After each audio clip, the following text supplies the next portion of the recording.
কবুল আর খুতবা ছাড়া কোন জিনিসটা ইসলামের বলতে পারো? ওই যে তোমার বউ বিয়ের আগের দিন রং বেরঙের শাড়ি পরে, ওকে আবার একজনে গোসল করে অন্যজনে কোলে তোলে। তোমরা আবার সামান্য কিছু খাওয়া দাওয়া নিয়ে তোমার বাড়ি থেকে কিছু লোক আনো, হলুদ মাখো, গান গাও, নাচো, ছবি তুলে নিয়ে যায়, এখনো বিয়ে হয়নি ওকে দেখাও।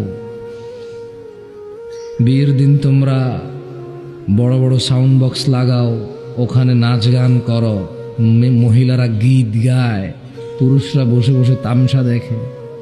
বলতে পারো এগুলো কার শিক্ষা? এটাই আমাদের বিয়ে।